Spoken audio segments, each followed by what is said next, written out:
A week after being diagnosed with bone cancer, I booked an appointment with an embalmer for myself. Not only is he handsome, but his skills are said to be exceptional, 0 negative reviews. He ensures people depart looking their most beautiful, just as they were in life. I caressed the hideous burn scar on my left cheek. I wished to leave this world clean and beautiful. In the next life, I wouldn't have to have my family stolen, my face ruined, or lose everything. I dialed the mortician's number, wanting to move the appointment earlier. Teacher Simon, I'd like to move my appointment earlier. In return, you can have all my savings after I die. Silence lingered on the other end, with no response for a long time. After the call ended, Simon sent a text message. Sorry, Miss Judy, I'm a mute. What do you mean by needing to make an appointment in advance? I retract the leg I had stepped onto the rooftop with and type out a message. If I said I wanted to die today, would it be possible for me to cut in line? Again, there was no response. Simon, where are you? Judy, at home. Judy, don't worry, a hearse will take me to you. The wind on the rooftop was quite strong. I stared at the WeChat message I had sent to Dad, Mom, eldest brother, second brother, and Nancy in a group 7 hours ago. Can you come home? I have some final words to say to you. I won't bother you anymore. I had long been kicked out of their family group chat, so I could only check each recipient one by one for the mass message. As expected, not a single reply came, but I couldn't wait any longer. From afternoon till night, I endured 7 hours of cold wind without catching sight of a single soul. In the end, I simply called my father. After the ringtone played through 3 full cycles, the call was finally answered, almost as an act of mercy. Hey, have you guys seen the WeChat message I sent? Why aren't you back yet? Dad's impatient voice came through the phone. Judy, what are you making such an unreasonable fuss about? Are you only happy when you've torn this family apart? Followed by the sound of the phone being slammed heavily onto the ground. After a moment, a gentle female voice spoke. Judy, please stop making a fuss, okay? We just arrived abroad and are accompanying Nancy to relax. We'll bring you a little gift when we return. Then, the phone was snatched away again. A furious voice rang out. It was my eldest brother. Judy, how dare you think you deserve a gift? You lied about having bone cancer and claimed Nancy's marrow was a match for you, scaring her into having nightmares for days. Nancy spoke up softly at just the right moment. Mom, Dad, eldest brother, second brother, please don't blame sister anymore. She just wanted you to care more about her. She just went about it the wrong way, even though Nancy is actually a few months older than me. But because she was adopted later, everyone automatically assumed she was the younger sister. My usually silent second brother sent me a WeChat message. The movie I made based on you has already been released. I'm going to expose your true colors and let the whole world know all the trashy things you've done. A sharp pain pierced my heart, and I almost dropped my phone. Do you know how expensive international calls are? Don't bother us unless it's important. All right then. I won't die just yet, I whispered softly. I'll wait for you to come back. The call was abruptly cut off with an angry beep from the other end. When I tried calling them back one by one, I found that they had all blocked me. I sat on the rooftop, my legs dangling in the wind. Originally, I planned to do it when the 5 of them returned, to jump right in front of them. How thrilling. I never expected them to go abroad for a vacation as a family, and to Rome, my favorite city. They probably won't be back anytime soon. The wind blew aside the hair covering the left side of my face, revealing the burn scar I've been carefully hiding all these years. Even though the wound has healed now, it still left a terrifying scar. This was when I was trying hard to integrate into this family after being rescued from abduction. Nancy accidentally spilled it on my face, a freshly boiled cup of water, nearly 100 degrees Celsius. She carried it on the tea tray and tripped as she approached me, spilling it all over my left face. If I hadn't closed my eyes in time, I might have been blinded in my left eye. In my struggle from the pain, I pushed Nancy away. Her hand was cut by the shards of the cup. The eldest brother tenderly took her finger into his mouth with heartache. The second brother then slapped me across my other uninjured cheek. My parents locked me in the room, without timely treatment. The left side of my face was left with an indelible scar. Stand high, see far. I actually saw a car heading straight towards me. I was a bit puzzled. Weren't they supposed to be abroad? It wasn't until the car stopped outside the yard and I saw the flashing red and blue lights that I finally realized. The first person stepped out of the police car. His white long-sleeved shirt was tucked into black trousers, and his sharp, contrasting eyes were fixed on me, for some reason. I instinctively knew he was Simon. I had only messaged him half an hour ago, yet he had already called the police and found me, just because of my words, "I'll die today." The police officers had already set up a loudspeaker, urging me not to do anything rash. I quickly got up, but due to maintaining the same position for too long, the blood circulation in my legs was poor. A stumble, almost really falling down. At the same time, my waist was firmly encircled by a pair of arms.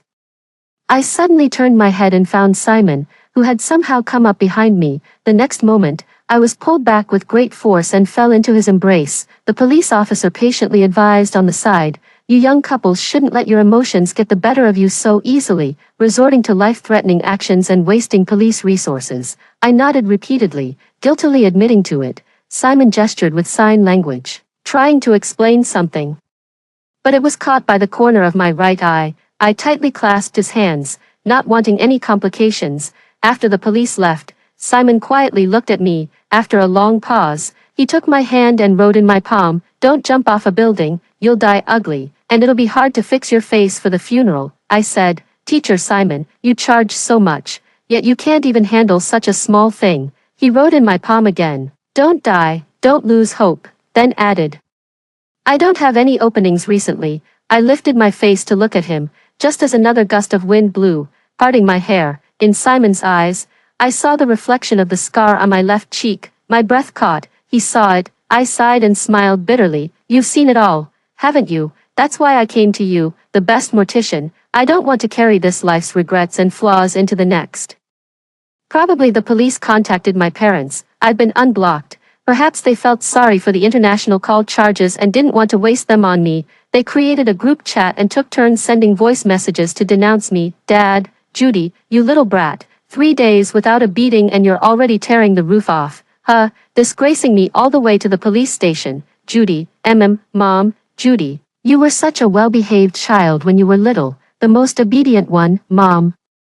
How did you become so unruly now? If the child is not taught, it's the mother's fault. It's all my fault, Judy." "Oh, eldest brother, Mom, don't be sad. If I had known Judy would turn out like this, I should have flushed her down the toilet when she was born." "Eldest brother, didn't you say you wouldn't bother us anymore? Why aren't you dead and gone yet?" Judy, "Okay, Nancy, Mom, please don't be sad, and brother, don't be angry.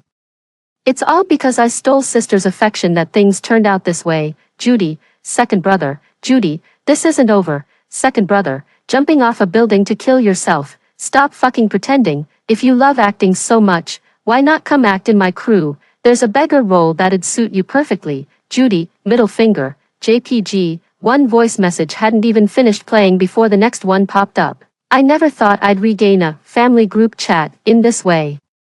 Leaning against the front door, I slowly slid down to the floor. I felt the scar on my face begin to ache uncontrollably again. Because of this scar, it was not only branded on my face but also etched into my heart. When I was 7 years old, I was abducted by human traffickers. My parents and brothers searched for me frantically for a year, but found nothing. The following spring, they adopted Nancy from the orphanage. Because her smile resembles mine in the eyes, with Nancy's arrival, they gradually moved on from the pain of losing me. Their feelings toward me shifted from guilt, remorse, and longing to a subtle awkwardness, especially when people pointed fingers at them. It was this family who lost their little daughter back then. No one likes to keep owing others, especially when the daughter and sister in their hearts have already been perfectly replaced by Nancy. By the 3rd month, they had forgotten the sound of my voice. The 13th month, they blurred my features. By the 3rd year, they no longer remembered my name. Jew something. Oh, Judy. While I was trafficked to a mountain village, eating leftovers, doing farm work, living in a sheep pen, no one talked to me, so I couldn't even speak properly until I was 10. I gave names to the sheep in the pen. This one is Dad, this is Mom, that one is Brother. When they were slaughtered and sold for meat during the New Year, I cried for a long time, leaning against a withered crabapple tree outside the sheep pen.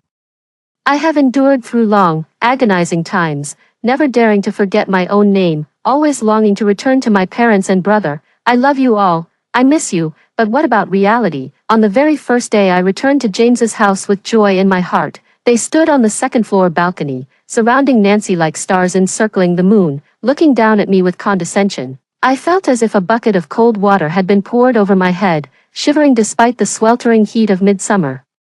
In their eyes, I was neither as poised and lovely as the carefully raised Nancy, nor as lively and graceful, a country bumpkin, clumsy and unsophisticated, unfit for refined company. These became the labels stuck to me. I spent a long time correcting, tearing it all away. Just when I thought everything would get better, I was met with a cup of scalding water. They all thought I was deliberately playing the victim to frame Nancy. I'm vicious, jealous, and attention-seeking. I deserve to have ruined my face by trying to be clever. Before the voice message even finished playing, they left the group chat one by one. The last message was a text, sent by the eldest brother. If you knew it would cause everyone so much pain, why did you come back in the first place? I briefly had a family group chat for half an hour, only to be left alone again in the blink of an eye. I buried my head in my knees and hugged myself, rocking gently.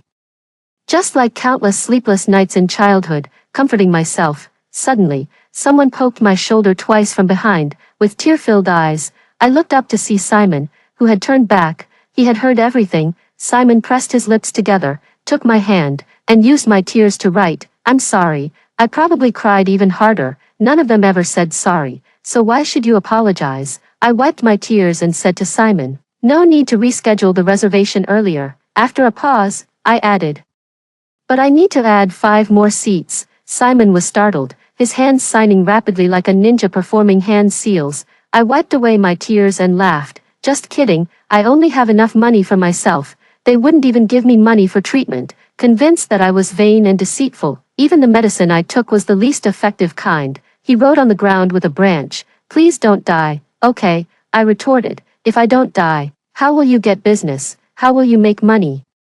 He didn't answer me but instead raised his thumb and pressed it against my forehead. "I've stamped you. Whoever gets stamped must live on strongly, no matter what happens." I was stunned. There are many people who shout for me to die, but this is the first time I've met someone who tells me to live. I asked Simon, "Your sign language is so good. Could you teach me how to say, thank you?" Simon thought for a moment before demonstrating it to me. I mimicked the gesture, like this. He nodded.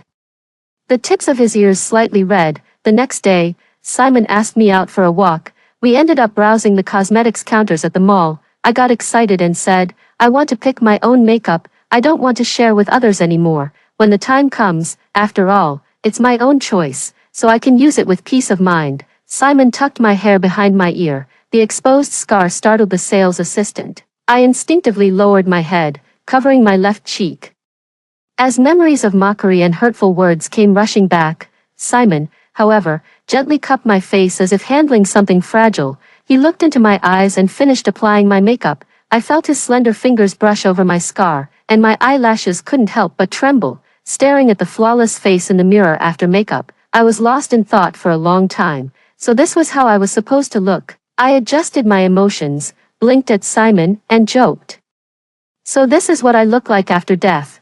Your craftsmanship is quite good, truly deserving of 0 negative reviews. When I become a ghost, I'll still give you a 5-star rating." After speaking, she signed with her hands. "Thank you, Judy." I froze as a voice all too familiar sounded behind me.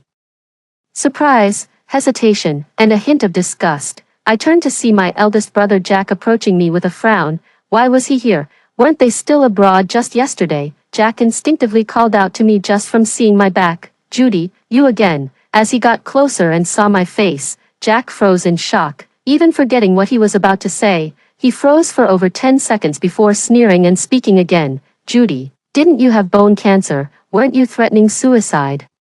Still in the mood for shopping and makeup? Huh, do you even have a conscience? After that huge scene yesterday, Mom and Nancy were so worried about you they insisted on cutting their trip short to come back. You ruined their entire vacation mood." "What? You knew I was coming to the mall to buy Nancy a gift to make it up to her, so you came specifically to ruin my day. Can't you stop pretending for 1 second?" Simon's face darkened. I tried to pull him away, but Jack stopped us. He looked Simon up and down, his gaze finally settling on our clasped hands. Jack's expression changed as he sneered coldly. "You've really outdone yourself, Judy, dating some shady boyfriend and keeping it from your family." I struggled to hold back my tears. "Since when have you ever treated me as family?" As soon as the words left my mouth, Simon punched Jack in the left face. Jack refused to back down and wrestled with him. With a crash, half of the cosmetic store's counter was smashed. And the clerk called the police. When the police arrived, they saw me and said, "Not you again, no more thoughts of suicide now, right?" Jack got up from the ground and spat out a mouthful of blood. "She's just faking it." The officer frowned disapprovingly and scolded him. "We've handled cases for years. We know better than you whether someone's faking it. You wrecked the place in a brawl, all of you. Come with me to the station, all the way." I stayed close to Simon. Concerned about how badly he was hurt, Jack glared at me with an inscrutable look the entire journey. When I first returned to James's house, I felt sorry for him working so hard and would always wait for him in the hall with the light on, but now, I won't even spare him a glance. When we arrived at the police station, my family had all rushed over, looking at me with disappointed and disgusted eyes. I was grateful the police were present. They were mindful of not airing dirty laundry in public. Or else I would have been ganged up on again. In situations like this, as long as both parties agree on compensation, and the attitude of admitting fault is sincere, it's not a big deal. Nancy brought a glass of water and said, "Sister, Big Brother fought for you. You must be terrified. Have some water to calm your nerves." She accidentally tripped over a stack of files again, and the water spilled onto my face once more. Fortunately, it was warm water this time, but I touched my face. The makeup Simon had applied for me was completely smeared. I wiped off a handful of foundation, eyeliner, and concealer, looking utterly disheveled. You knocked over the files I just sorted." The officer walked over, still clutching a document in his hand. "Judy, right? We just checked your records and found out you have cancer." Before the officer could finish speaking, Nancy suddenly let out a sharp scream. Her face turned pale, and her breathing became rapid. "Mom."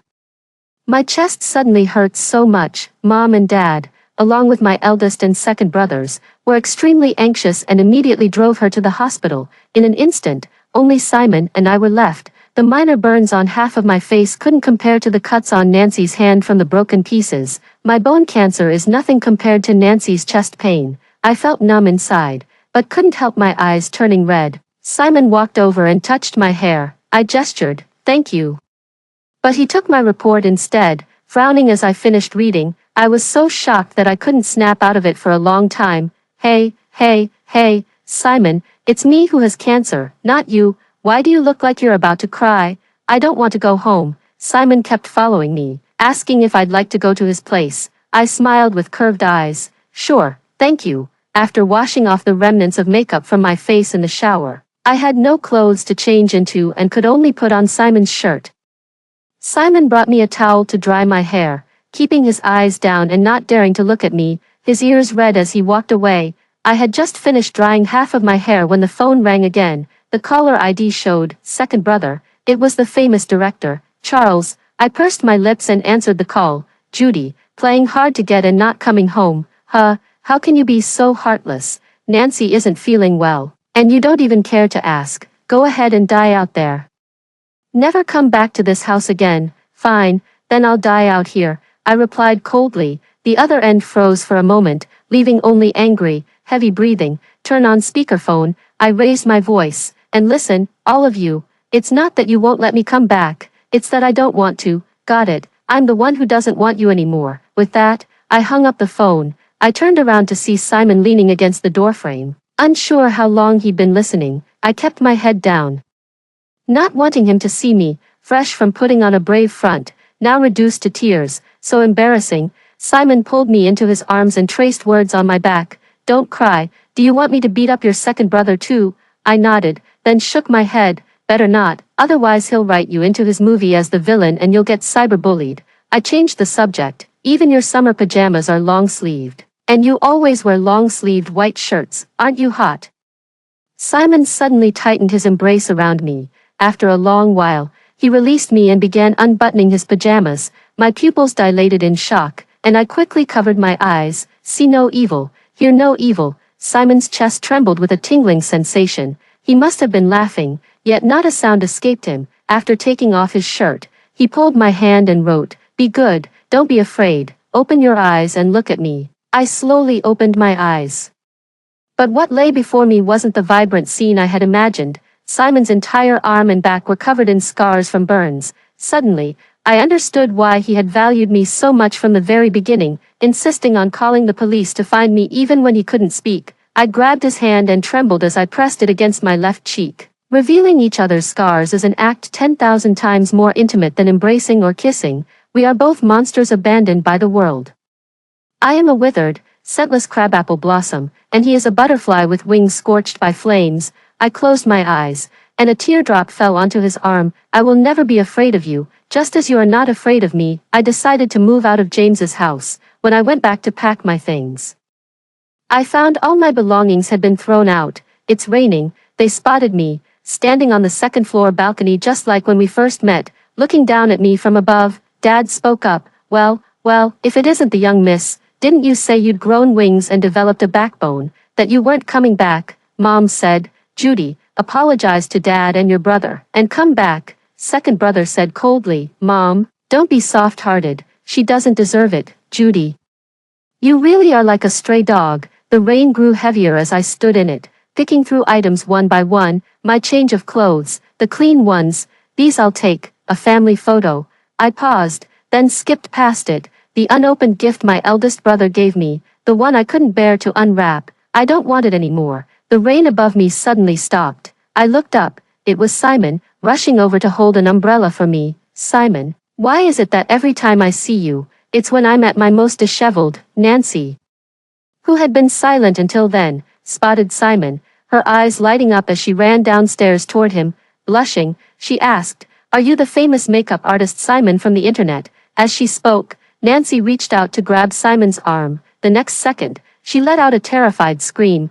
Simon held an umbrella to shield me from the rain, his white shirt soaked and clinging to his skin, revealing large scars that made Nancy scream in fright. Mom and Dad immediately followed the sound downstairs, comforting her in soft whispers. As for Jack, he glanced at me a couple more times. Simon's gaze was icy as he swept a look over them, then wrapped an arm around me and led me away step by step. Simon wrote on the paper, "Judy, do you want to live with me?" I rested my chin on my hand and watched him, pretending to consider. I was indeed somewhat tempted. His pen hovered over the paper for a long time, the ink bleeding into a dark blot. Only then, as if having made up his mind, he wrote with feigned nonchalance, "So that when the day comes for you to leave, I can still give you the most beautiful makeup in time." Simon forced out a difficult smile, but I felt like he was about to cry. I blinked. "Simon, if I live with you, I won't have to be around your clients, will I?" Simon's eyes widened, and he quickly waved his hands in denial. I laughed so hard my stomach hurt, leaning over the table. "Ha ha ha, I was just teasing you. I'm fine, don't be sad for me, thank you." A week later was Nancy's birthday. I had intended to pretend not to know and didn't want to go back, but Jack directly blocked my only route with his car and forcibly took me back. I struggled in the back seat, nearly breaking down. "Aren't you all tired of seeing me? Why call me back now?" Jack said calmly. "It's Nancy's birthday today, a time for family reunion. Don't make a scene." I nearly laughed in anger, my eyes burning red. Nancy's birthday is a family reunion, but what about me? Does anyone even remember my birthday? Jack fell silent. Dad's birthday is February 18th, Mom's is April 6th, yours is May 17th, second brother's is July 29th, and Nancy's is today, September 3rd. Ha ha ha, how ridiculous. I remember all of your birthdays, yet not a single one of you remembers mine. Jack's expression was one of shock as he instinctively said, "No, we've come to this point entirely because of your own actions." I stopped struggling and slumped weakly into the car seat, letting the tears flow freely. The pain began again. I once cherished the beautiful hope of becoming part of their family, carefully noting the little details of their lives. Even when they told me, "Nancy has been part of the family for 13 years. Even if you come back, there will always be a place for her in this home." I wasn't sad. I was happy, thinking I had gained another family member. I thought I had finally found a home, warm and solid, sheltering me from fear, from suffering, from wandering adrift, from having no branch to perch upon. The pains of my past life, I will never speak of them, wiped clean with a single stroke. But then, I just want the love that rightfully belongs to me. Is that wrong, big brother? Don't be fooled by Judy. Have you forgotten about the bone cancer and suicide? After all, she's the best at acting. Charles's voice came coldly from Jack's phone. So they had been on the phone with each other the whole time. Turns out my heartfelt confessions and repeated attempts to prove myself were just seen as unrequited affection in their eyes. I returned to James's place. The moment I stepped inside, everyone in the living room froze with awkward expressions, as if seeing some uninvited guest, because they had already finished dividing the cake, 5 pieces in total. No one's piece was left. It was quite obvious. Dad's face darkened, while Mom looked at me hesitantly, as if wanting to say something. Charles spoke disdainfully. "You really brought back this dead-faced broomstick spirit, huh?" To my surprise, Jack picked up his portion of the cake and handed it to me. Nancy grew anxious. "Big bro, that was saved for you, huh? As if I care about your cake." I looked at Jack and gave a wry smile. His expression softened. The next second, I grabbed the cake and smeared it right onto Jack's face with a splat. "The kid's dead and now you're offering milk." Dad roared in disappointment. "Judy, you wretched creature, I truly wish I'd never had a daughter like you." Mom's voice trembled with tears. "Judy, why have you become like this? You have no manners at all." Charles's face darkened, his temple twitching as he clenched his teeth and walked over. As soon as he approached, I immediately grabbed the cake from Jack's face. With a loud smack, I did the same and smashed it onto his face. Nancy intended to come over, but upon seeing it, she immediately kept her distance. I glanced around and suddenly felt it was absurd. My heart twitched, and I found it hard to breathe. In the past, I followed your rules, treading carefully, afraid of saying the wrong word or taking the wrong step. You said I was being hypocritical, disgusting, and unworthy of being your daughter, your sister. Fine, now it's me who thinks you're unworthy of being my family. This time I came back just to tell you, I've already moved my household registration out.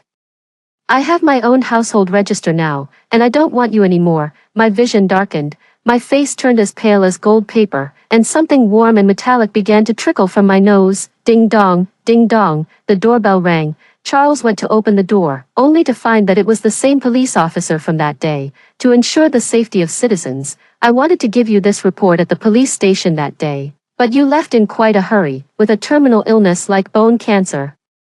As long as a suitable bone marrow transplant is done in the early stages, surviving an extra 3 to 5 years isn't an issue. The key is for you, as family members, to cooperate with the patient's emotional treatment."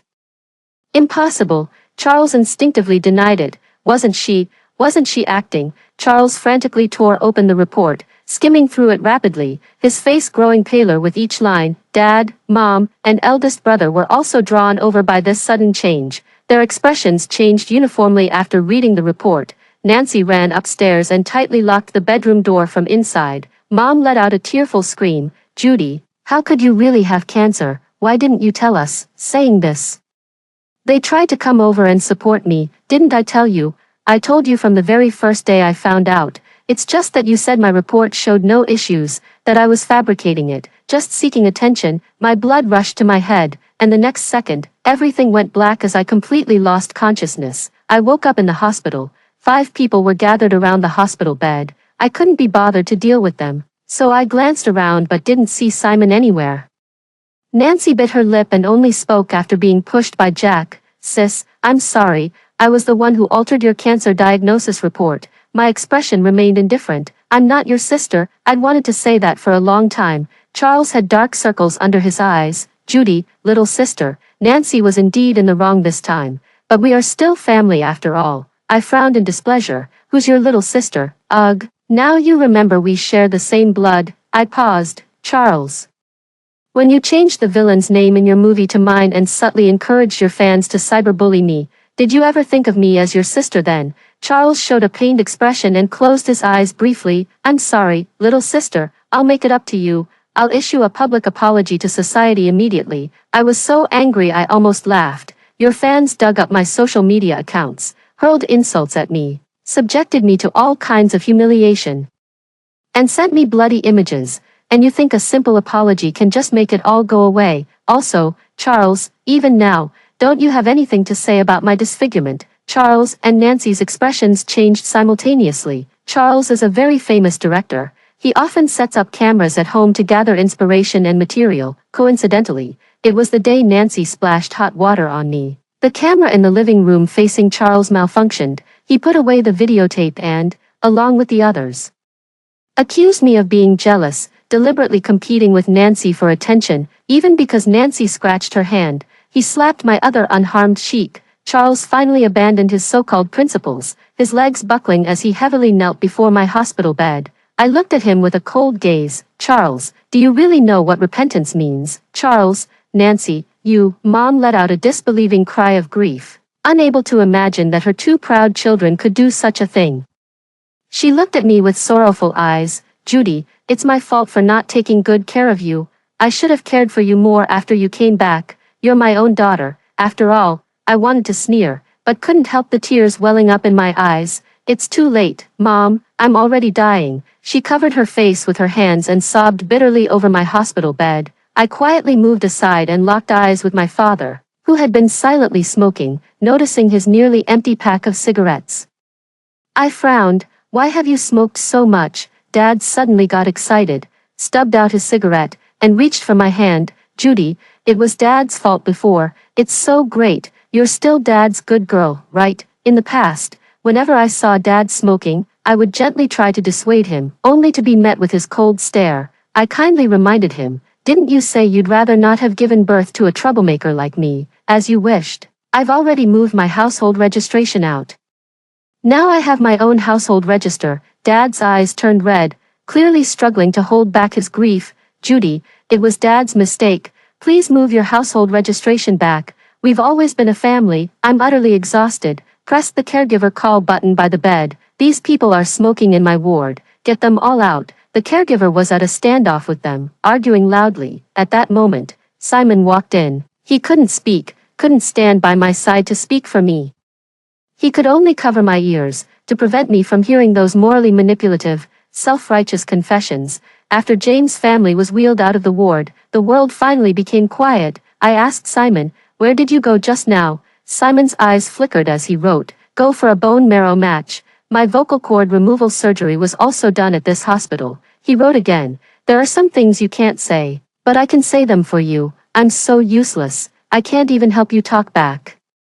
My heart pounded as I signed to him. Thank you. Simon also smiled, bathed in the gentle sunlight. He leaned down slightly and pressed a reverent kiss to the corner of my lips. Can't help you argue, but can kiss you instead, to avoid further harassment from James' family. I transferred to another hospital. Simon wanted to take me to a major hospital for chemotherapy, but I knew my own condition. There was no matching bone marrow, and with the delays in early treatment, conservative treatment wouldn't make much difference. Besides, I didn't want to waste what little life I had left surrounded by the smell of disinfectant. I begged Simon for several nights before he finally relented. Because of a wonderful movie, we went together to the city of my dreams, Rome. It was also the place Nancy and the others went on the day I wanted to jump off a building, after the plane landed. Seeing the exotic scenery, my mood was refreshed. Simon held my hand tightly. He was accompanying me, loving me against the clock. The open-air square was bustling with tourists, and a blissful couple was getting engaged. Simon went to buy feed for the pigeons, and a deaf flower-selling boy approached me. I don't understand sign language, but from his general gestures, I guessed he probably wanted me to buy a bouquet of flowers, influenced by the joyful atmosphere around me. I bought a bouquet of begonia flowers. Then, using the sign language Simon taught me, I said to him, thank you. The boy suddenly blushed deeply, stammering as he wrote on the ground with a stone, Miss, this means, I like you, in romantic Rome. Saying this could easily be misunderstood. In an instant, the memory of Simon's flushed ears and profile that night flashed through my mind. Perhaps some things I once thought unattainable, I had already obtained long ago. When Simon returned with pigeon feed, a flock of pigeons took flight around us. I handed him the flowers and signed to him.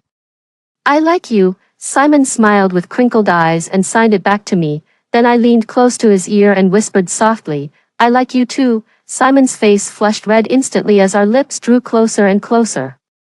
The pigeons beside us startled and took flight. After the flock dispersed, 5 unexpected figures appeared. Judy, with your poor health, how could you travel abroad so casually? Mom stepped forward, speaking with a mix of reproach and concern. We've already arranged for a specialist to treat you back home. Let us spend more time with you. Dad chimed in at the right moment. I hadn't expected them to track me down here. I immediately felt my mood sour. Once, my birthday wish every year was to visit Rome with the one I loved. No one cared. Now that I don't love them anymore, they come rushing to me, knowing I'm about to die. they gather to confess to me, I'm just treating them the way they treated me, and they can't handle it. How ridiculous. I sneered and curled my lips. After I die, you can just adopt another child, then go on deceiving yourselves to ease your guilt. After all, you're quite skilled at that, aren't you? I sneered coldly.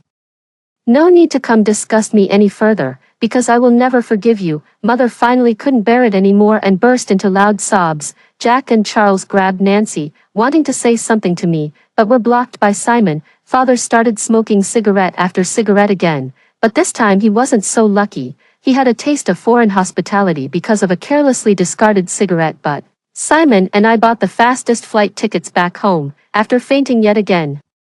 Simon put his work on hold and moved our home next to the hospital. When I woke up, I noticed a sneaky figure lurking outside the ward and deliberately sent Simon away. Dad has aged a lot these days, his hair completely white. He handed me an old photo album, his aged voice trembling. Judy, I clean your room every day. Still going through the photos from your childhood that we kept. I've even quit smoking now. Won't you come home? I pretended not to hear until he repeated it a third time. Then finally spoke. Mr. James, what exactly are you making a fuss about? All my things have been thrown out by you. Whose room are you tidying up? This family is already broken. Are you happy now? I threw the photo album on the ground, old photos scattering all over the hospital room. Where's the nurse? Clean up this trash. No, Judy, Dad only has these photos left. He quickly crouched down to gather the photos, his face ashen. As murky tears rolled down, Mom spoke with reddened eyes. Judy, your face. Mom has found a solution. The doctor has already cut a suitable sized piece of skin from Nancy's back. If you're willing, it can be transplanted to you immediately. Ugh, so disgusting. My stomach instinctively churned with acid, and I let out a dry heave. I don't want it. I'd rather keep my disfigured face than have Nancy's skin graft. I'm about to die, and you still want to torture me. It's revolting. Then Mom's skin can be grafted to you, Judy.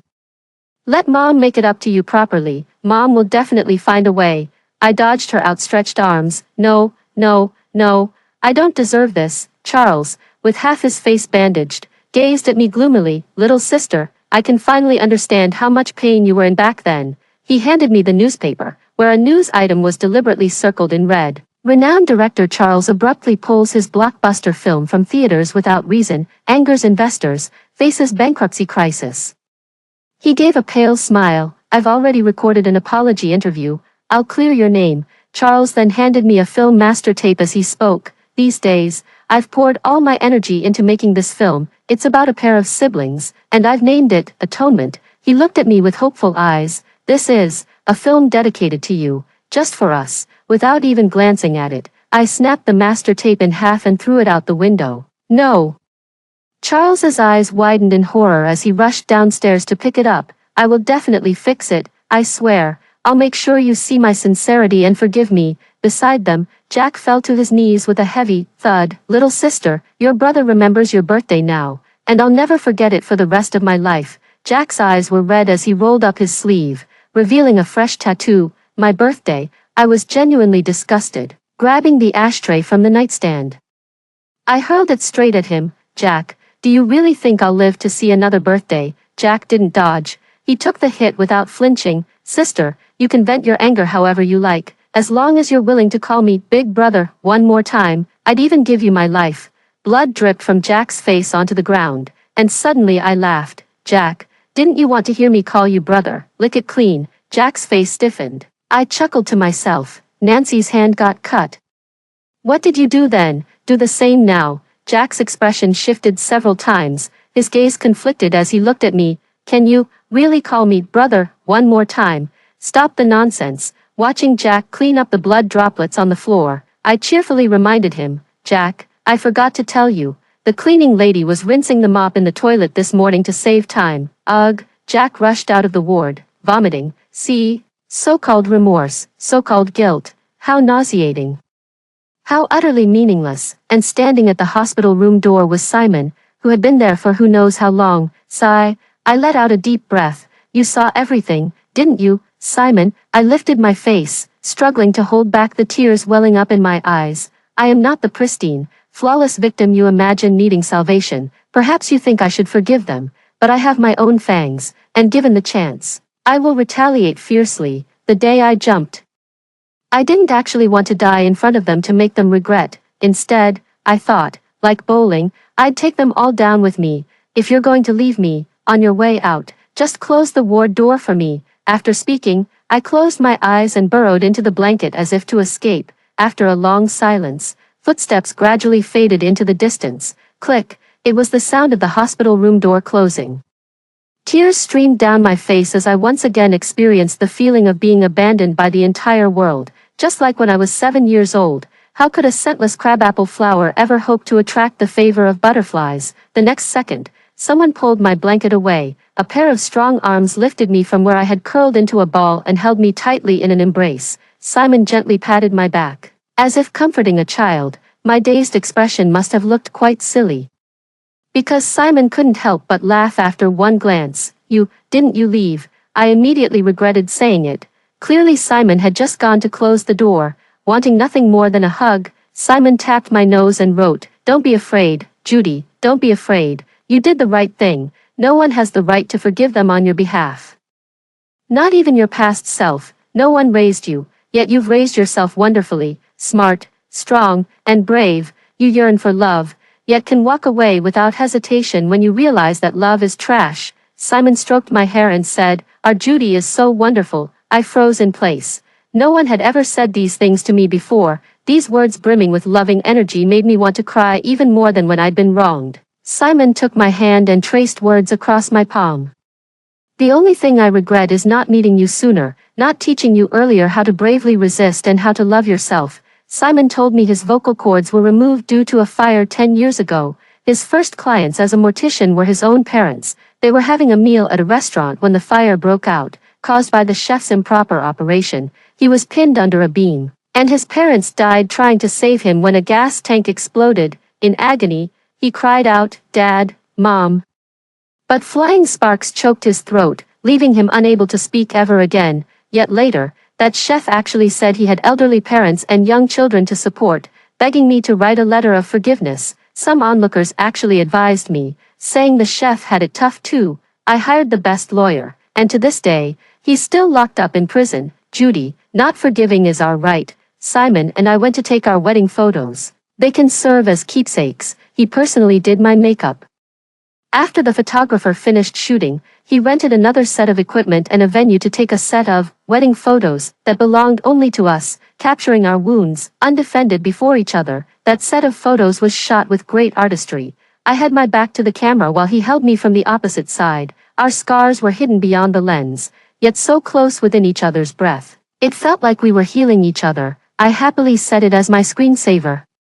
Then casually swiped away the 99 plus unread messages in the family group chat I was forcibly added to. Every joint in my body aches now, and I can only get around in a wheelchair. When Simon wheeled me back to the car, he paused at the trunk. He nervously opened the trunk, revealing carefully arranged flowers, balloons, ribbons, and a striking banner. "Judy, will you marry Simon?" Turning around, Simon was on one knee, holding up a diamond ring, gazing at me devoutly. This was his 9th proposal. I lowered my head, still refusing to take that ring. James' family continued to haunt and harass me, disrupting my life. I heard Nancy was kicked out of James' family and now goes by the name Chong Ning. Rumor has it that James' parents are devoted to participating in charity events for missing children. People praise them for their compassionate hearts, but as they smile, tears begin to stream down their faces. I heard Jack used his own blood to write my birthday all over the wall.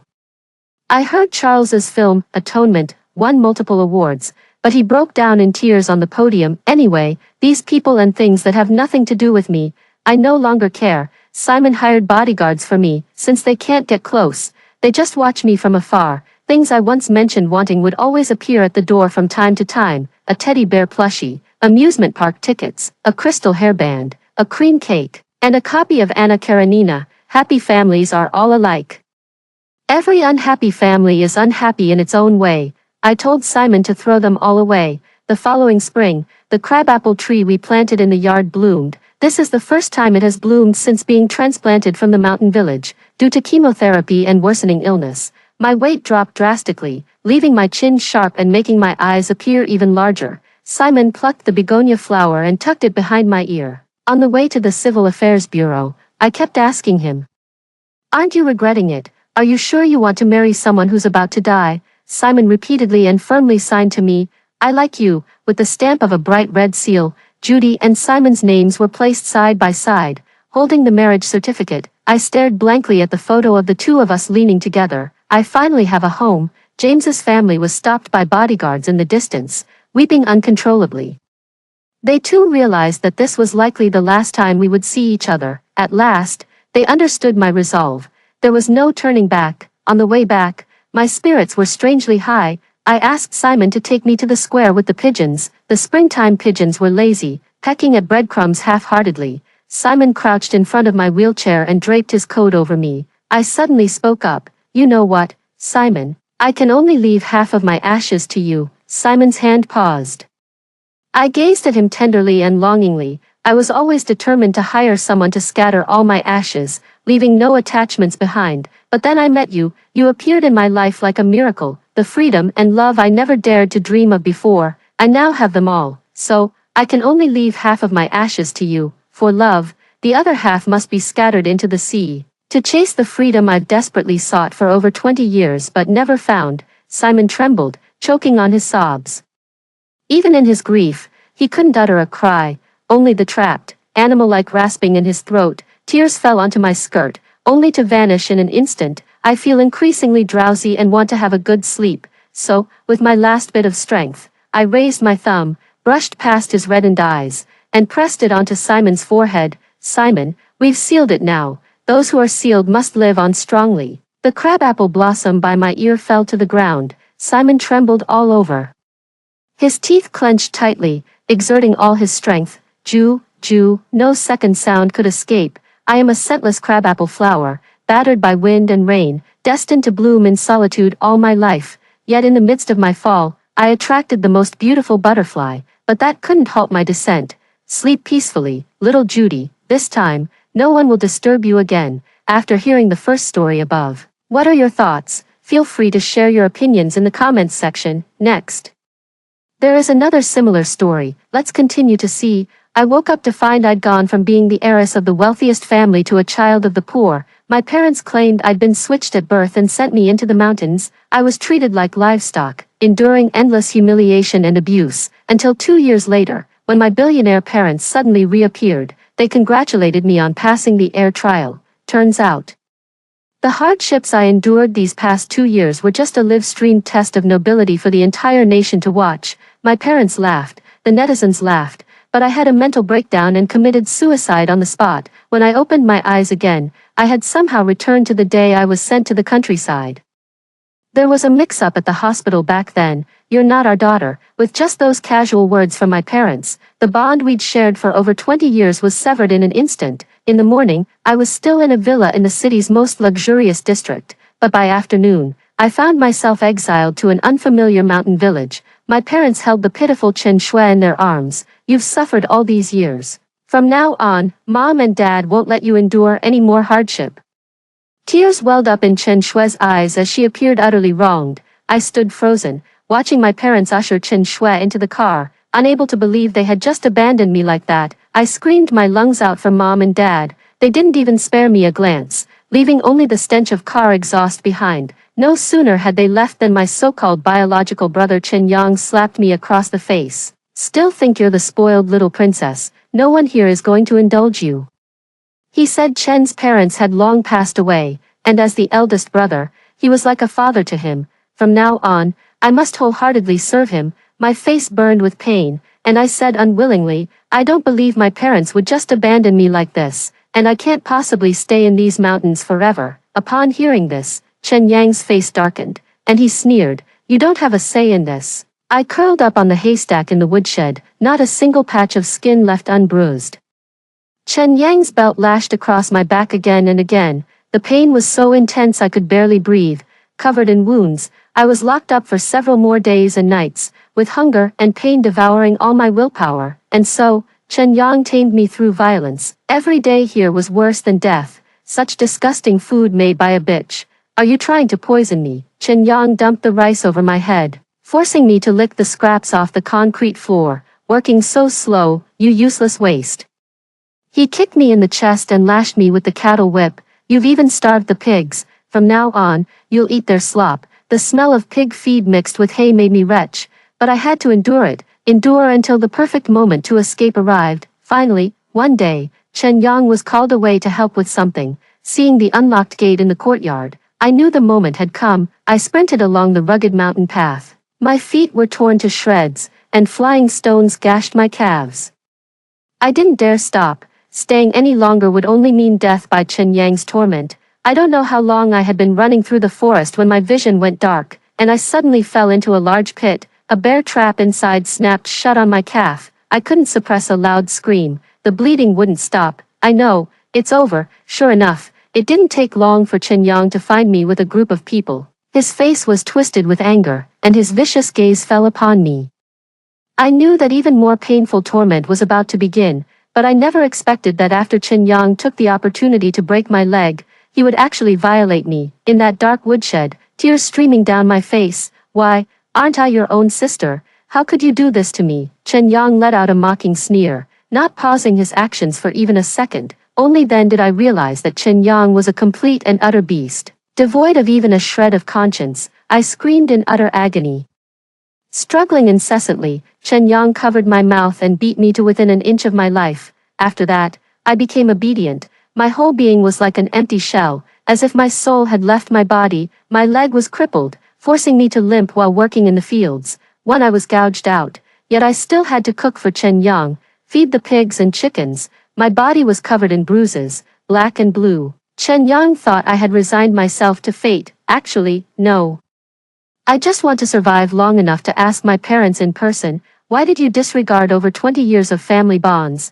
Why did you abandon me without any mercy? Do you have any idea how much suffering I've endured? Until one day, I accidentally broke a bowl and was punished by Chen Yang to kneel in the yard. My vision blurred, and I seemed to see a helicopter. Soon I realized it wasn't an illusion. There were also a few cars parked at the gate. The helicopter landed, and two familiar figures stepped out. I rubbed my eyes. It was Mom and Dad. They wore relieved smiles on their faces. All the pent-up grievances in my heart suddenly erupted. Tears fell uncontrollably, quickly streaming down my face. They couldn't let me go, so they came to get me. If they knew how much I've suffered, they would surely feel heartbroken for me. My heart ached with grievance. But my parents said something that left me utterly confused. Manu, congratulations on passing the air trial. Only then did I notice the crowd of people pouring out of the cars at the entrance, all excitedly jostling to film me. Perseverance pays off. The 2-year live stream trial has finally come to an end, as expected of the Fang family's heiress raised since childhood. Her willpower is incredibly strong. Watching Miss Fang suffer in the live stream is heartbreaking, but it'll all be worth it. I couldn't understand what they were saying. What kind of air trial is this? What kind of live stream?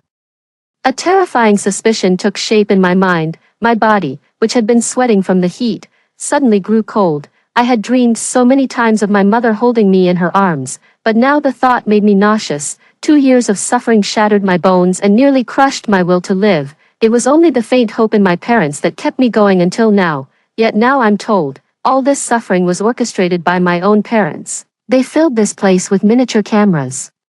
My most humiliating moments were broadcast live to the public.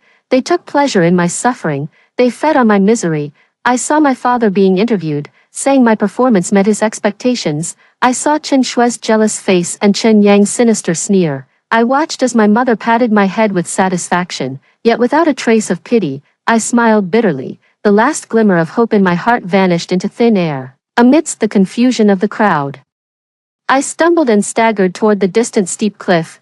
Then, amidst the gasps of the crowd, I leaped without hesitation. Before death, I heard 2 heart-wrenching screams, Manu, Fang Manu. Perhaps the suffering endured in life was too much, so death became a form of liberation for me. Yet after death, my soul unexpectedly began to float. Watching the farce in the mountain village with cold eyes, the crowd panicked. Camera flashes flickering incessantly. Mom and Dad lay by the shore, their faces ashen. They couldn't understand why their daughter, who had passed the trial, wasn't happy but instead seemed determined to die. After the initial shock, Chen Shui was overjoyed and said to Chen Yang beside her, "Humph. Even though my plan to have you torment Fang Manu to death over these 2 years didn't succeed, she actually ended up killing herself. Now I can rightfully become the eldest daughter of the Fang family. Chen Yang, who was a nightmare to me, now flattered with a fawning smile. Of course, my sister was born to be the young mistress. I thought my heart was dead, but now I'm filled with rage. No wonder Chen Yang has been so harsh with me these past 2 years.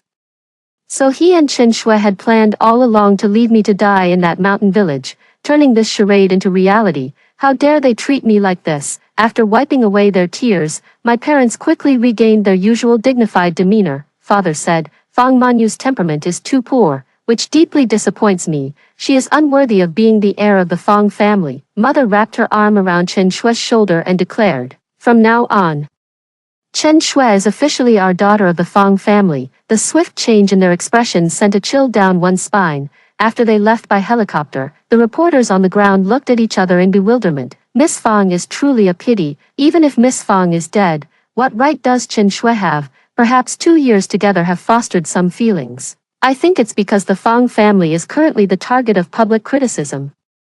And adopting Chen Shui could earn them a good reputation. My soul trembled faintly. If my heart was completely dead when facing death, now I am filled with overwhelming resentment. The wicked have risen to high positions, the innocent die unjustly. They didn't even bother to search for my corpse, leaving me to be torn apart by wild beasts in the mountains. How can I rest in peace, in the midst of overwhelming rage? I felt a vortex sucking away my soul. After a wave of dizziness, I opened my eyes. The crystal chandelier dazzlingly bright. I looked around in disbelief, then immediately checked the date. I had actually gone back to the day before that absurd trial. I immediately realized that heaven had given me another chance. I covered my pounding heart. This time, those who looked down on me would regret it. Those who insulted me would reap what they sowed. Those who plot against me will pay the ultimate price. In just one afternoon, I bought a dagger for self-defense, a small electric baton, a backup phone, and several bottles of medicine. Knowing Chen Shui would later move into my room, I installed miniature cameras everywhere. The next day, they handed me a forged paternity test report. Then, just like last time, they took my phone without question and drove me into the mountain village. Once again, I watched them leave, but my heart remained unmoved. Only a pair of eyes, cold as snow. Their so-called live broadcast of the elite heir's trial had begun. Little did they know. The footage from the miniature cameras in my home was clearly displayed on a website in my backup phone. The live stream testing the human nature of the suddenly wealthy poor had also begun. This time, I would give them a taste of their own medicine. Chen Yang, seeing my expressionless face, raised his hand as if to slap me again. I dodged as if I had anticipated it, which made him fly into a rage. You bitch, how dare you dodge? Do you have a death wish? He dragged me into that firewood shed that filled me with dread. In his previous life, he deliberately didn't install surveillance in the dim woodshed just to kill me, but he didn't know, this time it actually worked in my favor. Just as he was about to hit me, I pulled out a stun gun and turned it to maximum power. Chen Yang immediately convulsed and collapsed to the ground, veins bulging all over his body. He screamed in agony, and I stuffed the dirty gloves from the woodshed into his mouth. As soon as he recovered and tried to get up to hit me, I shocked him again. Round after round like this, Chen Yang was drenched in cold sweat, completely drained of strength. I tied him up tightly with hemp rope and threw him into a corner of the woodshed. Then she pulled out that sharp dagger, pressing the cold blade against his face. I sighed softly and tenderly. Chen Yang, oh Chen Yang, did you ever imagine this day would come? I'm going to make you understand how those who inflict violence reap what they sow. The blade glided along the carotid artery down to the collarbone. I twisted the hilt, driving the edge deeper into Chen Yang's collarbone. This is the first wound, I counted. The second wound. The dagger pierced between his shoulder blades, precisely severing his tendons. The second, the third, the fourth. I gave him a hemostatic to prevent him from bleeding to death. After all, I still need to keep him alive for slow torture. He writhed in pain, dislodging the dirty glove that had been gagging him. He knelt on the ground, kowtowing to me repeatedly, weeping bitterly. Please spare me, I don't want to die. I'll do anything you ask. Just let me go. I looked down at him and sighed. In my past life, I begged him the same way. But did he ever spare me? Finally, I castrated Chen Yang. His masculine dignity was utterly destroyed by me. His eyes bulged with rage as he convulsed in pain. When he regained some consciousness, I grabbed his head and said, tomorrow we'll go pay respects to your parents. I'll leave this place afterward. When you return, tell them I fell off the mountain and died, that my body was never found, understood. Later when we go out, you know how to behave. Chen Yang looked at me in terror as if seeing a monster. So, you knew all along. At the same time, he realized I had spared his life. And he fell to his knees at my feet, overwhelmed with gratitude. I let out a light chuckle. Good dogs obey. I fed him a red pill. In 2 years, the poison will take effect, and you'll die a sudden death. If you obey, I'll find you in 2 years and give you the antidote. Chen Yang's already pale face turned even whiter. Now, he was completely and utterly subdued by me. The wounds were all over his body. He dried the blood with pigweed and changed into a set of discarded dirty clothes from the woodshed, pretending nothing was wrong. After going out, I acted as if I had been thoroughly disciplined and obedient. At night, I burrowed under the covers to watch the live stream on my backup phone. Chen Shui was in my walk-in closet, trying on one haute couture dress after another. Expensive jewelry adorned her from head to toe. Her face was twisted with ugly greed, when she was completely exhausted. She made a phone call. Hey Chen Yang, how's the task I gave you going? Did you put her in her place on the first day? It's unclear what was said on the other end of the line, but Chen Shui curled her lips smugly. You're doing great, just keep tormenting her subtly like this, then quietly finish her off. Make sure she stays in that little mountain village forever. She let out a sigh. These jewelry and clothes will belong to me forever. She fell asleep in her sweet dream. Little did she know, the live stream had already recorded everything. Damn, this two-faced bitch is something else. Isn't this just pure murder? Can someone do something about it? So this is the test of human nature. I'm disgusted. Is this even yours to wear? Thieves are so disgusting. I smiled in satisfaction. I will reveal this website's live broadcast room to the public at the appropriate time. Then I'll ruin her reputation. The next day, everything went according to plan.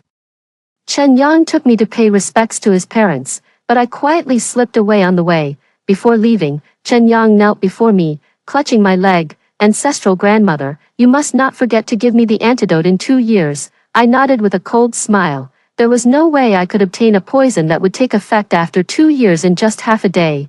It just slowly erodes his mind, turning him into a fool. A few days later, I appeared in a nearby town and bought another ticket to the city. During these days, the live stream of the elite family's trial has exploded with activity. Just 1 day after the broadcast started, the protagonist fell off a cliff and died. Not even a trace of the bones could be found, probably carried off by some wild beasts. My parents rushed to the mountain village, fuming with rage. My father kicked Chen Yang right in the chest. Worthless. Is this how you look after my daughter? Chen Shui seized the opportunity.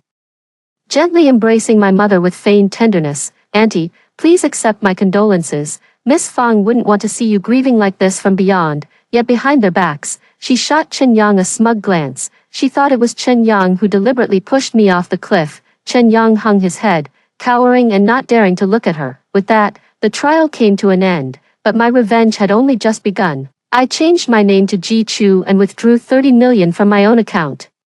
Both my parents were useless, so I was raised by my grandfather as the heir to the Fang family.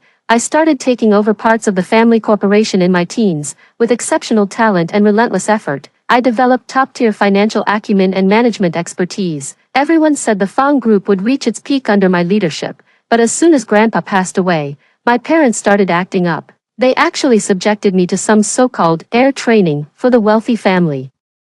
It's utterly ridiculous. Although the cash flow I've handled over the years is staggering, all those amounts were on the company's official accounts. I only have 30 million in my personal funds, but I'll use these 30 million and my brains to leverage an earth-shattering opportunity. Looking at the land bidding documents, I tried hard to recall the development plans my friend had inadvertently revealed in my previous life. Then my gaze settled on that remote and tiny plot No. 7. I used my old connections to establish a small real estate company to participate in an upcoming land bidding event. As I secured Lot 7, the other bosses or managers present couldn't help but feel a bit of schadenfreude. Although this is the cheapest plot I've seen in years, who would throw away 30 million just to watch it sink? At least a sinking stone makes a splash. This won't even make a sound. They almost outright mocked me for being a sucker. I shook my head with a smile. Over the next while, I took the time to review the home surveillance and the live streams. Only then did I realize that after the Fang family heir died, countless people were eyeing that position, including Chen Shui. she shamelessly clung to my parents, claiming she would take good care of them during their most sorrowful time after losing their daughter. She diligently massaged their shoulders and legs for my parents every day. She showered them with every sweet word imaginable. She learned various recipes from my father, who suffered from stomach problems, kept showering my vain mother with all sorts of flattery, until one time, a servant accidentally knocked over the pigeon soup. Just as the scalding broth was about to spill onto my mother, Chen Shui recklessly shielded her without a second thought. Her back was burned and took quite some time to heal. My mother was finally moved by her and decided to choose an auspicious day to host a banquet, inviting various established families and nouveau riche. At that time, it would be announced that Chen Shui would officially become the adopted daughter of the Fang family. In the bedroom that night, Chen Shui laughed maniacally. Worth it. I bribed that servant and pulled off this sympathy ploy. Those two old fools made me grovel for so long. Just wait till I take over the Fang family. They'll get what's coming to them. She had no idea that the live chat was tearing her apart. My body trembled slightly. I couldn't wait for my parents to discover that the kind, filial poor girl they adored was actually scheming against them behind their backs, looking forward to their regret and inviting the wolf into the house themselves. It will surely be quite a spectacle then. A month later, the new land planning document was released. That inconspicuous, rundown bay was actually slated to become the country's largest free trade port. A massive influx of funds poured into this area in a short time. The promising prospects following this policy's implementation immediately ignited many people's greed. This once overlooked region instantly became the center of attention. Countless people offered sky-high prices to acquire nearby land, yet only a handful were willing to sell. After all, no one wants to give up a cash cow. So when I decided to sell plot No. 7, the real estate industry was thrown into an uproar. A few days later at the auction, every well-known company, whether established or emerging, came rushing in. They stared at the plot like starving wolves eyeing a piece of meat. Over 20 million for plot No. 7. Today, it has doubled and redoubled in value. Since the reform and opening up, miracles in the real estate industry have emerged one after another. Without a doubt, today marks yet another one. A plot of land worth 30 million was auctioned off for 500 million. The few bosses who had previously mocked me for being a sucker were now as silent as cicadas in winter, their faces filled with awe whenever they saw me again. The name Ji Chu began to gain recognition in the business world. Only I knew that for the Fang family, a behemoth that had been developing for years, these 500 million meant nothing at all. Next, I took half of this fund to invest in high-tech industries. I carefully selected several small and micro enterprises focused on artificial intelligence and quantum computing, becoming their largest shareholder. The money flowed out like water. A single dilution refrigerator for a quantum computing lab costs over 20 million, and the computational power required for AI training is even more astonishing.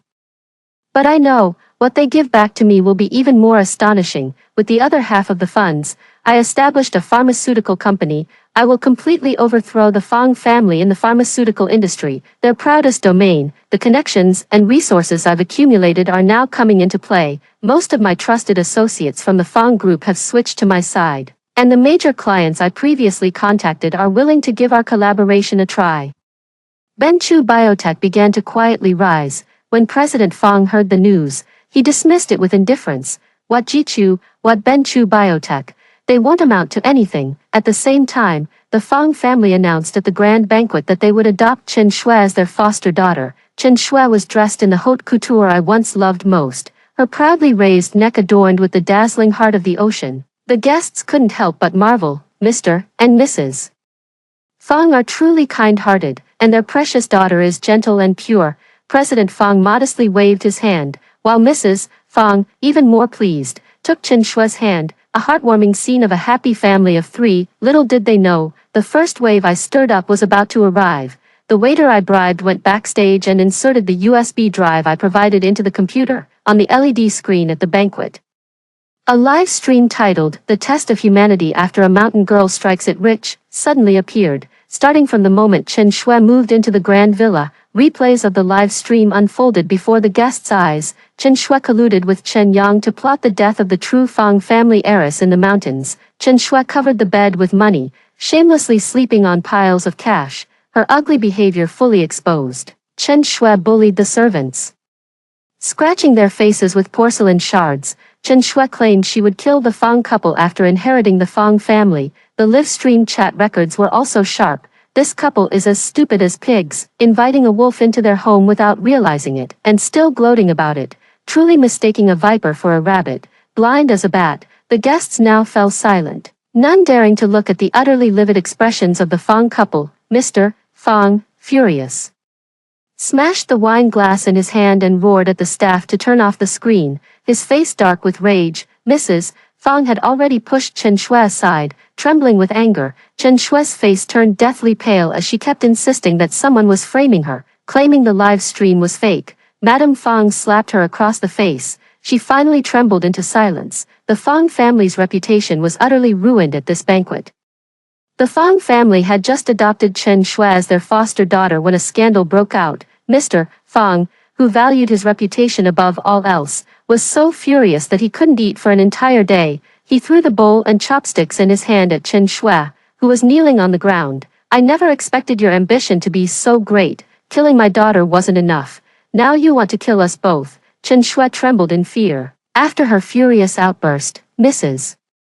Fang calmed down and sneered at Chen Shui on the ground. You want to redeem yourself? Fine. Then marry into the Zhang family as the Fang family's daughter. Chen Shui's face instantly turned as pale as snow. Everyone knew that old Master Zhang's only son was an absolute pervert, for wives were either beaten to death, scalded to death in a hot pot by him, hanged from the rafters, or tortured to the point of depression and death. Thus, even though the Zhang family wielded immense power and marrying into it could bring great benefits, no decent family was willing to marry their daughter to young Master Zhang. Chen Shui trembled with fear, collapsing to the ground to beg for mercy. After a moment of contemplation, President Fang's gloomy expression brightened. What a brilliant idea. Young Master Zhang may have a bad reputation, but you're not much better these days. Like attracts like, you two are a perfect match. Moreover, an alliance with the Zhang family would undoubtedly elevate the Fang family to new heights. Ignoring Chen Shui's objections and protests, the marriage was settled just like that. Another half-year passed.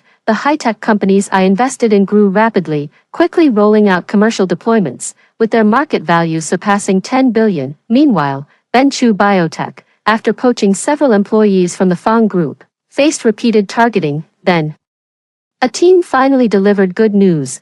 They had developed a quantum pharmaceutical model powerful enough to reshape the market. I swiftly integrated this model into Benchu Biotech. Benchu Biotech has been revitalized and immediately began to thrive. During this period, Benchu Biotech frequently competed with the Fang group for clients, and it said that my father was so anxious he became agitated.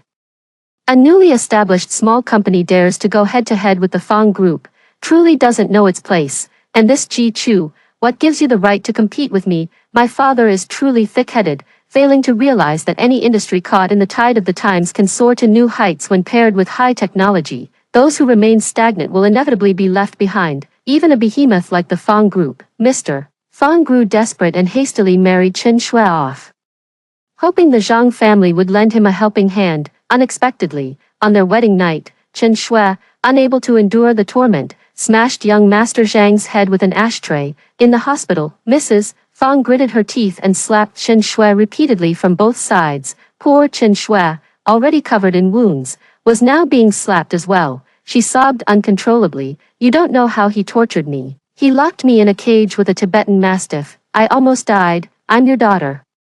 How can you treat me like this? Mr. Fang kicked her to the ground. You have to endure whatever the Zhang family does to you. It was you who insisted on being adopted by our Fang family. Since you're a daughter of the Fang family now, you must make sacrifices. Mrs. Fang smoothed her hair and sneered. A country bumpkin from the mountains.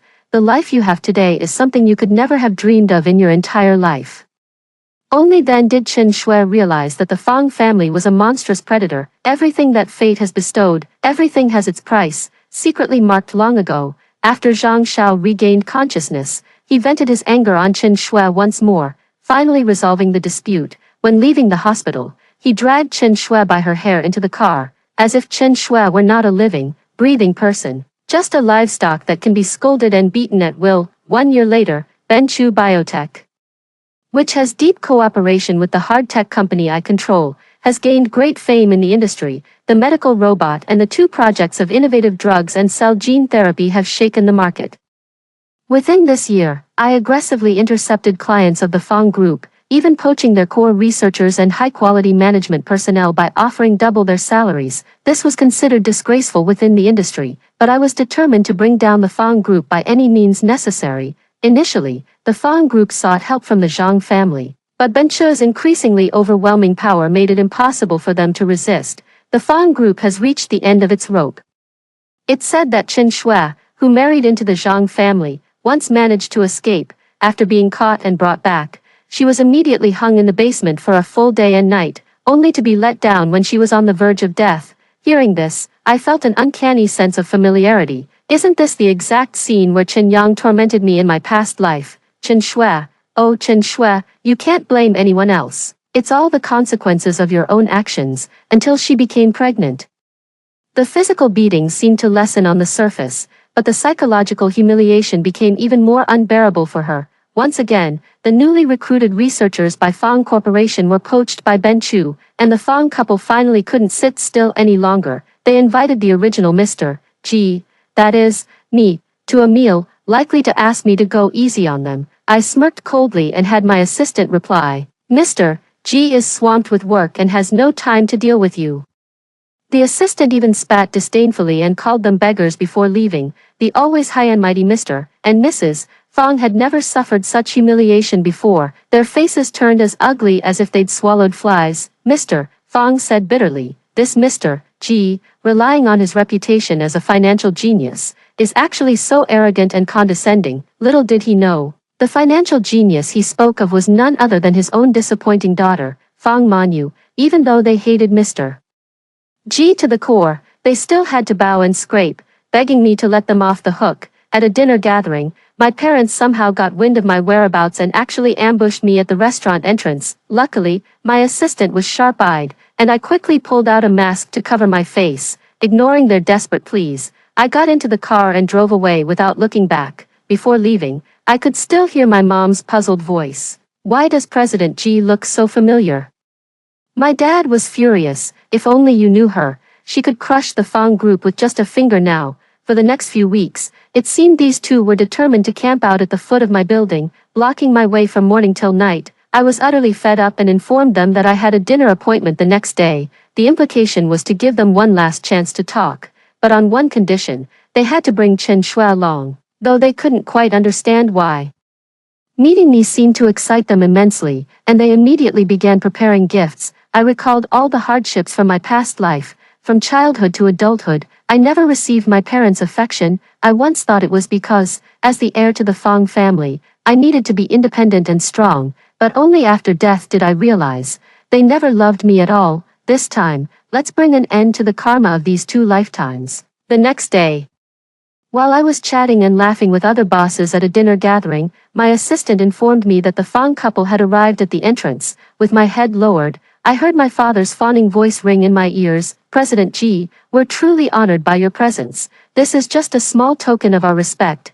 Please accept it. I didn't say anything. Since childhood, when have I ever seen my father grovel like this? After a moment of silence, my mother forced a smile and said, President G is so young, you look about the same age as my daughter, but let's not talk about my daughter. How could she compare to someone as accomplished as you at such a young age? Hearing this, I let out a cold laugh and raised my head to stare straight at them. At just one glance, the expensive watch in my dad's hand clattered to the ground. My mom looked at me as if she'd seen a ghost. Chen Shui behind them was so frightened she took 2 steps back. Aren't you dead? Are you human or a ghost? My father was the first to react, immediately tearing up. Manyu, is that you? Dad always knew you were fine. It's so good that you're alive and doing so well. He then let out a long sigh. Since Benchmark is your business, we'll merge it into the Fang Group another day. Consider it a return to the family. Watching his presumptuous expression, I couldn't help but find it amusing. He was the one who mercilessly abandoned me, and now he's shamelessly asking me to return to the Fang family. My mom's eyes darted around, and she also started playing the sympathy card, shedding tears and reaching out to touch my face. I swatted her hand away with a swing of my arm and said coldly, please respect yourselves. I am Ji Chu of Ben Chu Biology, not your daughter. My father raised his eyebrows, insisting that I was his biological daughter. My mother's voice choked with sobs. Manyu, do you blame us? Blame us for not searching for you back then. I let out a cold laugh and pulled out the fake paternity test report they had once forged from my bag. Just as they had done before, I flung it in their faces. The clients at the dinner party, witnessing this drama, were incredibly embarrassed and advised them one after another, "How can you two be so shameless, who just brazenly tries to claim a relationship like that, and you even said President G is your daughter, how shameless. Is Ben Chu bio something your Fang family can just casually latch onto? Have some decency. Are you here to plead for mercy or to claim kinship? If it's the latter, please go on a kinship claiming show, don't cause trouble here." As soon as these words were spoken, my parents immediately lost face, their faces turning red and then pale. At this moment, Chen Shui, who was heavily pregnant, could no longer bear it. She screamed and lunged at me, "How can you still be alive? Chen Yang clearly pushed you off the cliff himself. What kind of G from Benchu Biotech? It's all just a disguise by you, this ghost. I'm the true heiress of the Fang family, and I won't allow you to live better than me. Today, I'll tear your face apart and let everyone see your true colors." In the blink of an eye, my mother stopped the furious Chen Shui. Her embarrassment and humiliation seemed to have found an outlet as she struck Chen Shui hard, cursing loudly. "It was your brother who harmed Manyu, causing her disappearance. If it weren't for you and your brother, how could we have been separated for so long?" She even took the time to flatter me, saying, "Manyu, you must be blaming us for adopting this little bitch, right? Today, I'll get revenge for you." She actually started fighting fiercely. Completely disregarding the fact that Chen Shui was pregnant, I don't want to dirty the restaurants under my own business, so I had my assistant stop my mom, but my mom suddenly got furious, picked up a wine bottle from the table, and smashed it straight at Chen Shui on the ground. A dull thud, a long silence. Chen Shui remained motionless. The assistant mustered the courage to check Chen Shui's breathing, then said with a mournful face, "She's not breathing." My mom was directly arrested. After Chen Shui was confirmed dead, she was sent to the crematorium. By the end of the day, the Fang family was either gone or dead. Mr. Fang, who had always been so arrogant, sat dazedly at the company entrance, staring blankly at the employees who were constantly resigning. He regretted it, regretting sending their own daughter to participate in some wealthy family trial, regretting neglecting me and abandoning me at will, and regretting adopting Chen Shui, this ungrateful wretch. But regret is useless. His Fang Corporation is still about to collapse. At this moment, a business card was handed to him, and a person wearing a hat and mask hurried away. Late that night, President Fang thought for a long time before dialing that wicked number. Over the next period, the police launched an investigation into Chen Shui's case. The Zhang family, Chen Yang, and my mother were all brought to justice.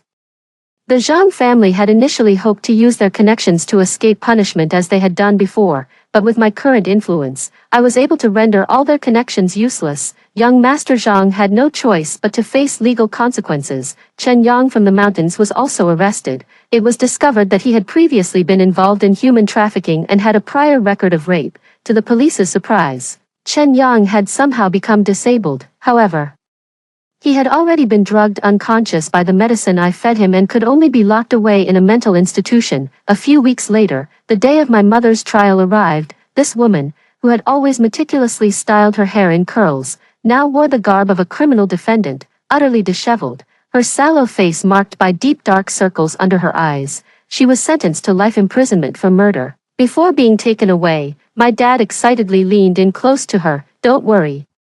Fang Corporation is saved. I'll make sure Fang Corporation regains its former glory under my leadership." My mom looked at him expressionlessly, mad, absolutely mad. Perhaps my dad really had gone mad. No one knew what he was tinkering with, only that he'd nervously say every day, "The Fang Group has hope. I will make the Fang Group return to its peak. You all just wait and see." I had a vague premonition, but no one can stop those determined to seek death. Finally, one morning, I came across a major news story. It turned out to be a case involving the smuggling of a certain banned substance, and among the arrested smugglers was unmistakably my father's face. The once glorious Mr. and Mrs. Fang had now both become prisoners. By now, 2 years have passed, and I've become a legend in the business world. Everyone has heard of Ji Chu leveraging over 20 million to move 500 million, and after investing in high-tech and pharmaceuticals, taking control of several promising industries, successfully making it onto the Forbes list.